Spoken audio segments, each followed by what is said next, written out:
So, Blair Sheppard, it's very good to see you, and thank you so much for joining us for this TED Talk. Happy to be here, Craig.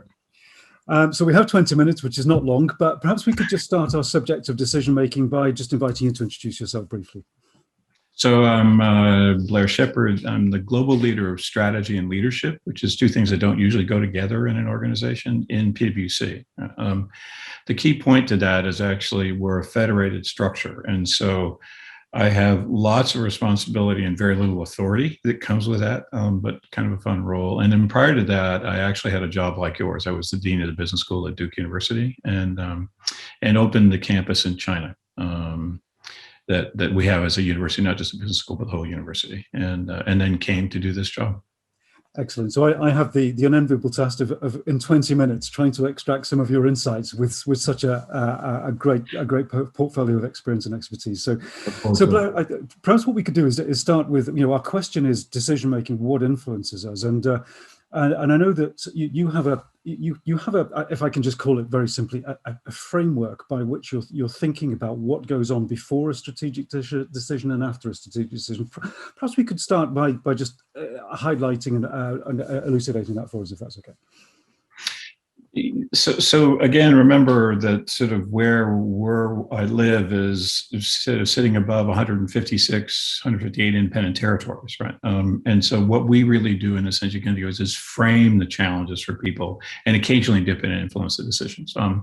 So for me, I think there's a couple of important points, which is, and it starts with the premise that we used to have as our purpose creating trust in the capital markets and helping people deal with financial challenges, right? We have now extended that to create trust in society and solve important problems. So the problem is that aperture is infinitely wide, right? So one of the key challenges is where should we play in the first place, right? And what are the issues happening in the world and in society that influence this, both where we should play and the kinds of issues, things we ought to address in that, right? And so the first part is field of play and how you want to play. Right? The second one then becomes, if that's the case, do we actually have the capabilities we need to deliver against that? Right? And if not, how are we going to build them? Are we going to build them, borrow them, or buy them?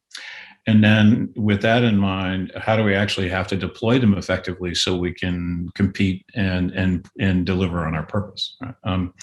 And then that gets to individual decisions around what's the nature of the exact offering? Are there clients who are going to accept or not accept within the portfolio? There's a whole series of independent decisions, but it's a cascade down through that channel. And so any one decision is informed by that cascade. So fascinating. So if just walking through that perhaps a little more slowly, Blair, could you give us some insights into, let's say, the first stage of that, where you're creating that framework within which decisions can be made? Perhaps we just start with that. So you mentioned about understanding the territory, and territory is my word, I know, understanding the territory that you want to play in. So how do you do that? Is it easy to characterize? So it starts with kind of putting two things together, right? The first is sort of what is our purpose in society, right? And what's our purpose for the people who provide the income that we get as a firm, right? So the larger social system and our customers, our clients. And then we look at what's happening in the world with every possible lens you could think of.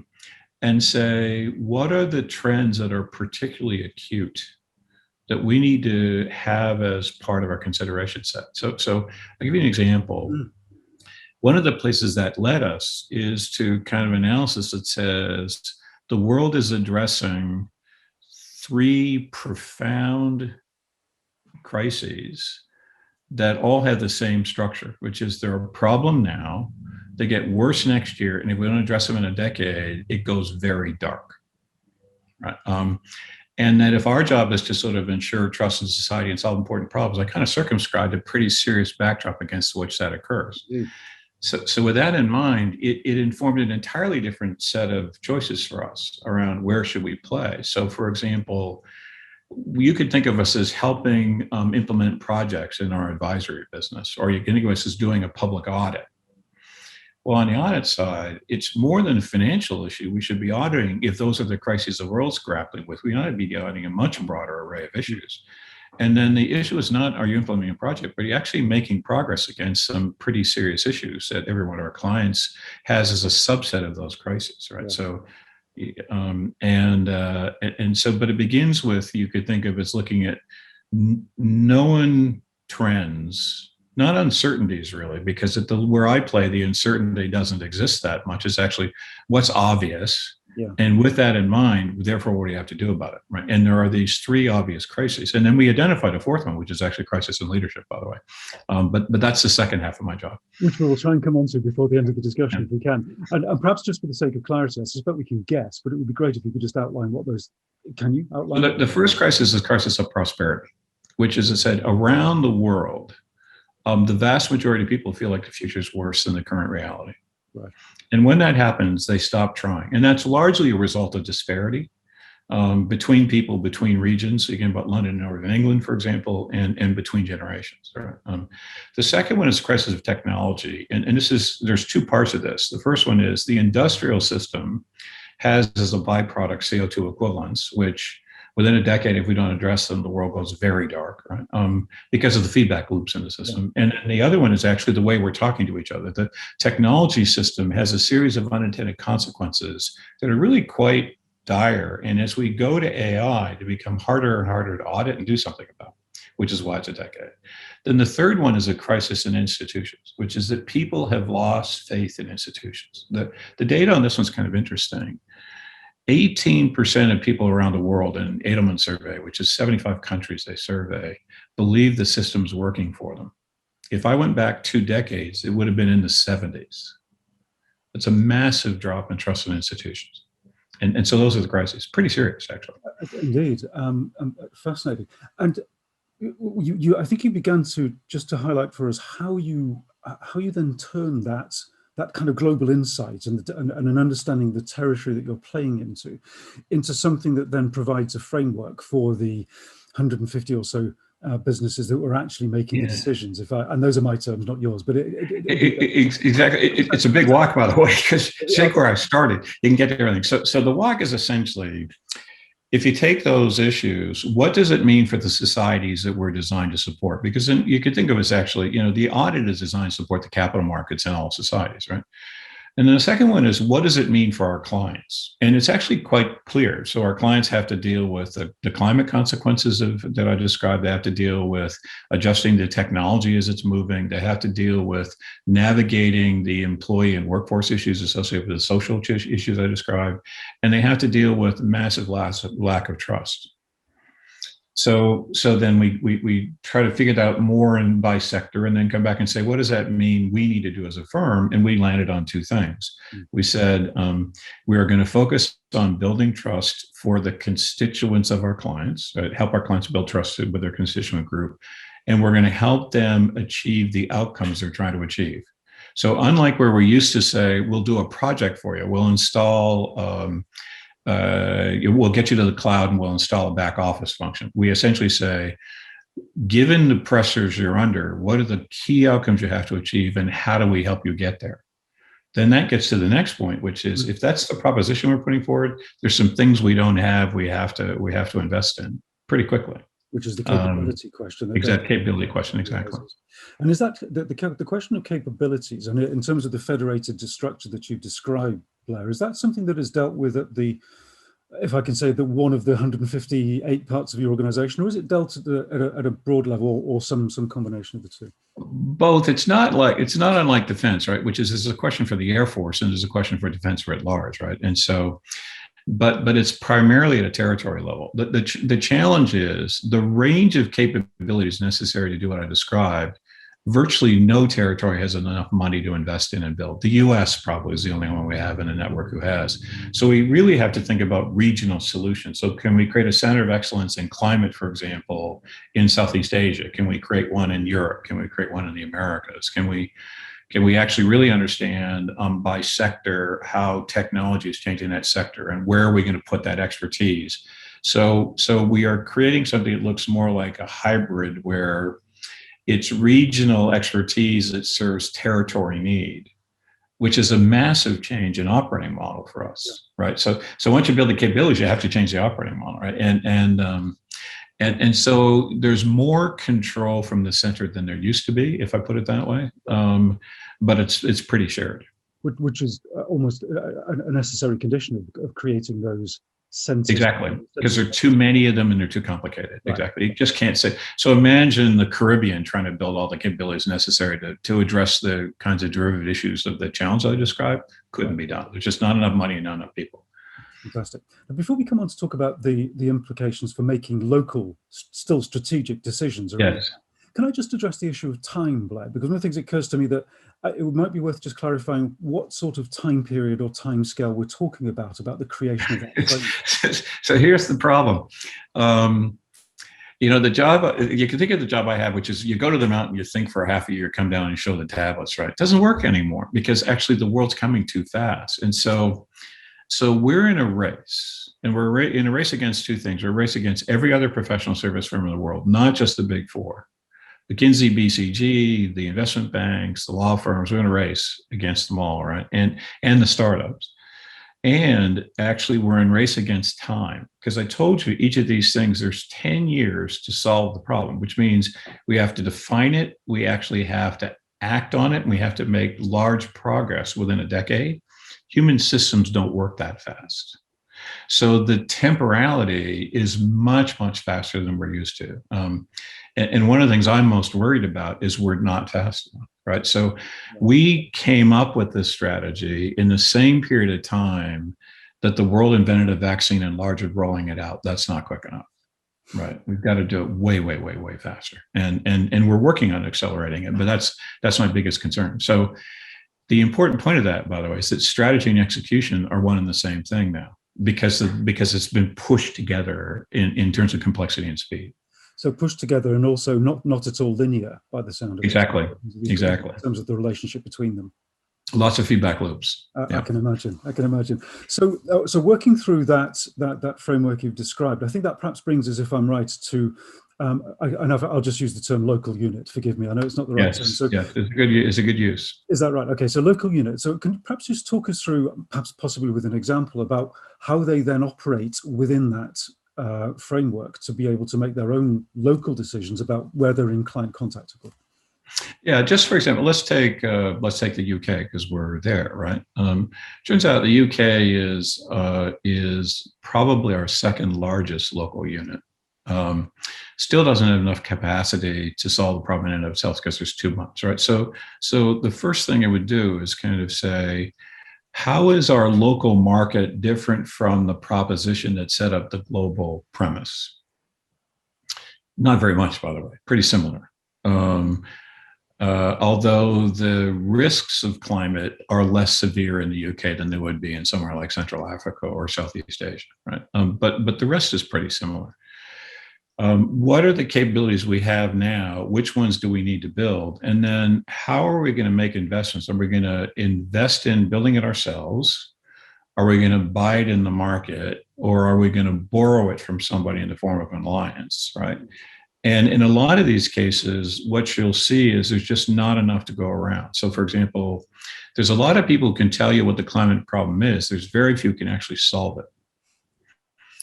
That talent is at a massive premium. So part of what you have to do is say, I'd love to buy it, but I can't. So I'm going to have to build it myself, right? And then the issue is then how do I deploy that asset? So do I deploy it against problems in the UK, or do I make it generally available to Europe, Middle East, and Africa within time zone, right? Or and then which problems I'm going to work on, because it turns out there's too much coming, and this is a nice problem to have. There's too many things coming over the transom. Yeah. So how are we going to allocate a kind of rare resource against the really important issues? And then the other one I think that's different is, how do we define really quite specifically the outcome we're trying to achieve for the client? And then how do we measure intermediate success of that? Where before we would say, we're going to do the project for you, and if we successfully execute the project, you're happy. We actually need to work with our client and define, what are you really trying to achieve here and why? Now, how do we measure that darn thing? Because it's probably pretty intangible, right? And bring it down to a concrete assessment, so that you can see, are we making progress? We're making progress against something that actually, so for example, are you well prepared for climate risks? Pretty intangible problem. but we have to prove they are in a way that would pass the test of our audit function, right?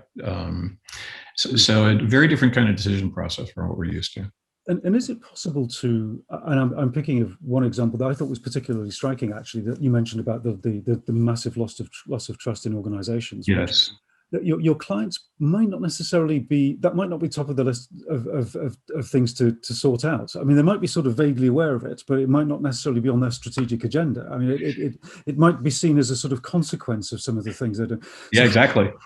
Right. So how do you take that and translate it into something that you're delivering to a client? Yes.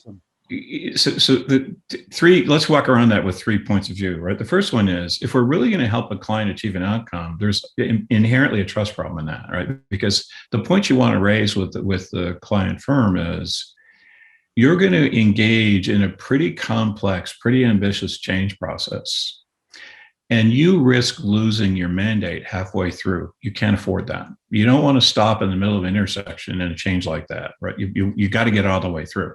Therefore, you have a trust problem, whether you think you do or not.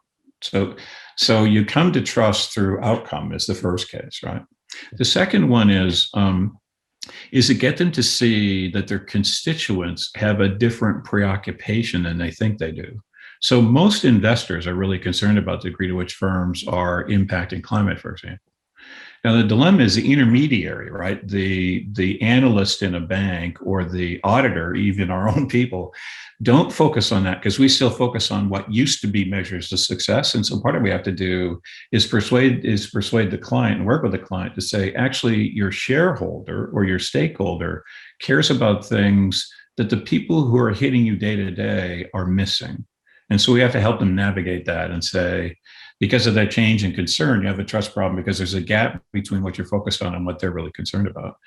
And then the final one is let them understand how acute the issues are. The reason we wrote the book 10 Years to Midnight is to get them to understand it's 10 years to midnight, right?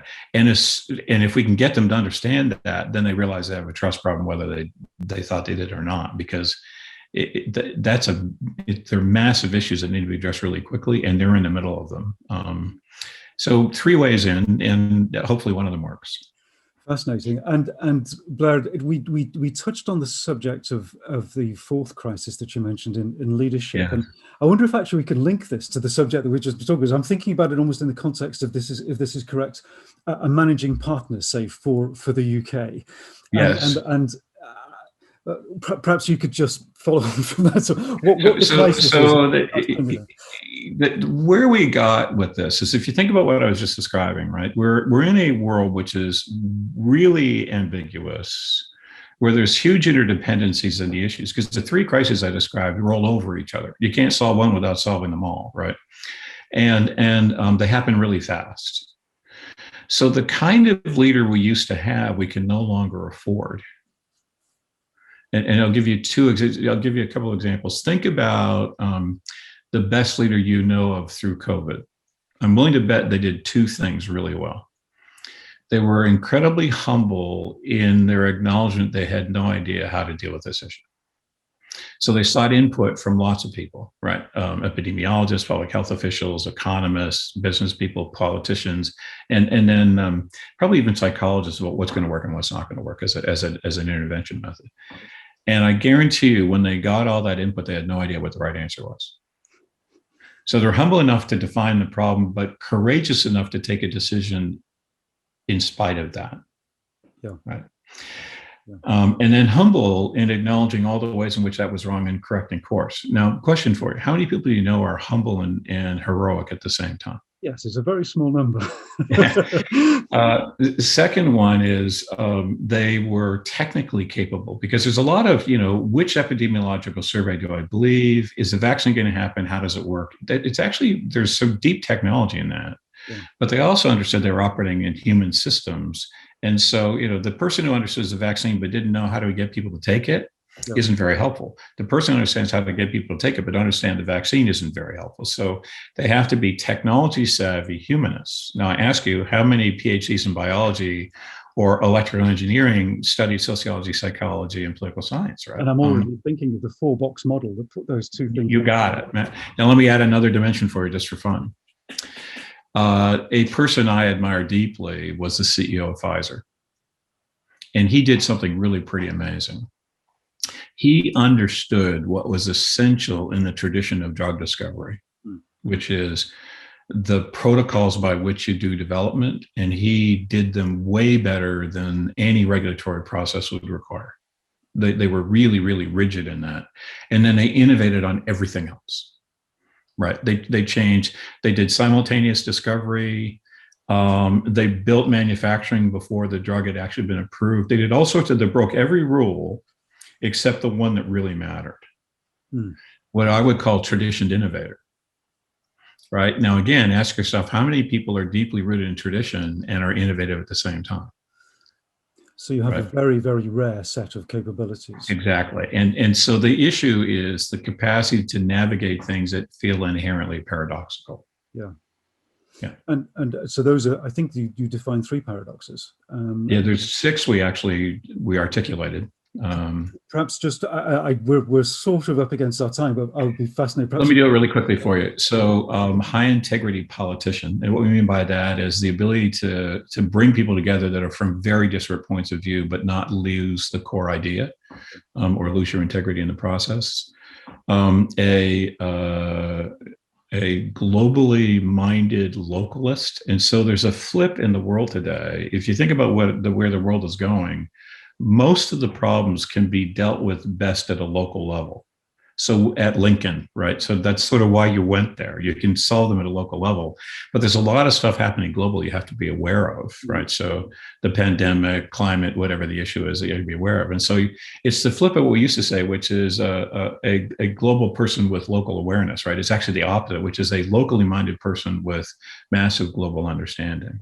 Right. And then the last one is strategic executor, right? That you have to be able to execute because there's feedback loops. You actually strategize by beginning the proposition and learning from that and then iterating, right? It was a very different way of thinking about strategy and execution. And again, there are very few people who fit both sides of that deal. That is amazing. Blair, as always with these conversations, I've learned so much myself, and as always, we are up against our time. We could continue to talk, I'm sure, about this, but so I think really, Blair, it just remains for me to thank you so much on behalf of the Tedder Academy, the Royal Air Force, and also the University of Lincoln for your fascinating insights over the last 20 minutes or so on the subject. Thank you so much for joining us this afternoon. Happy to do so, and enjoyed the questions a lot. Thank you.